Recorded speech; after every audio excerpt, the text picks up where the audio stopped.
Welcome to this Seller University module. In this video, we'll discuss what to do if you encounter error code 5885 when trying to add or edit a product in the Amazon store.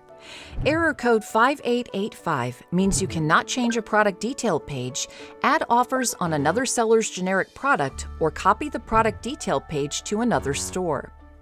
To resolve this, we recommend creating a new product listing for a generic, unbranded product.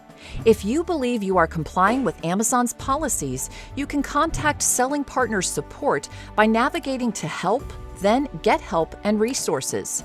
Select Adding a Product followed by Received an Error Code or Message, and then select your error code. If you're using an inventory file template, provide the batch ID of the processing report in addition to the ASIN. If you're using batch IDs for feeds, be sure to add one ASIN in the top field. A member of Selling Partners Support will reach out if next steps are necessary. Thank you and happy selling in the Amazon store!